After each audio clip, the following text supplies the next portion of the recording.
Memorial Day weekend is a time to get outside, maybe do some grilling. We're going to learn more. Joining me now is Leslie Boswell. Leslie, what do you have for us today? John, it is the time to get out your grill, but I'm not going to do that today. I'm not going to go out and pull it out. I've got a frying pan here, but what we're making is stuffed hamburgers. Now, super easy.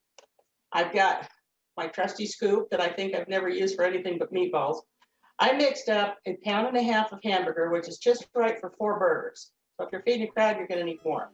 I've mixed it up with salt, pepper, some onion salt, some Lowry's, anything that you usually use as a hamburger seasoning.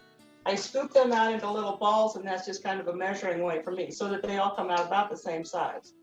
You flatten them into little patties. Now remember, these are small, but you're going to double them, so they're going to be about the right size. Flatten them into patties, and then I've got an assortment of things here. I've got Velveeta, I've got a Mexican blend cheese, I've got Swiss cheese, caramelized onions, bacon bits, I've even got some French's onions. Now, whatever you put on a burger, you can put in one. I'm going to take a little bit of Velveeta here. I'm going to take a little bit of onion here. I'm going to put those all together in the middle of this one. Then I'm going to take the top piece, put it on there, and then try to seal up the edges so all the good stuff doesn't run out. Once you've got this done, you take them out, you throw them on the grill for however long you want to. You want to make sure that they're done. Then you can take your buns, you can butter them up, grill them a little bit.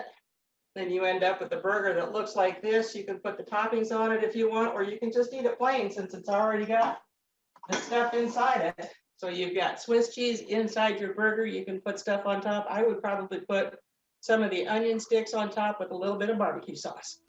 That would be the way I like to eat my hamburgers. Phenomenal. All right. Thank you, Leslie. All right. Thank you, John. Have a great Memorial weekend.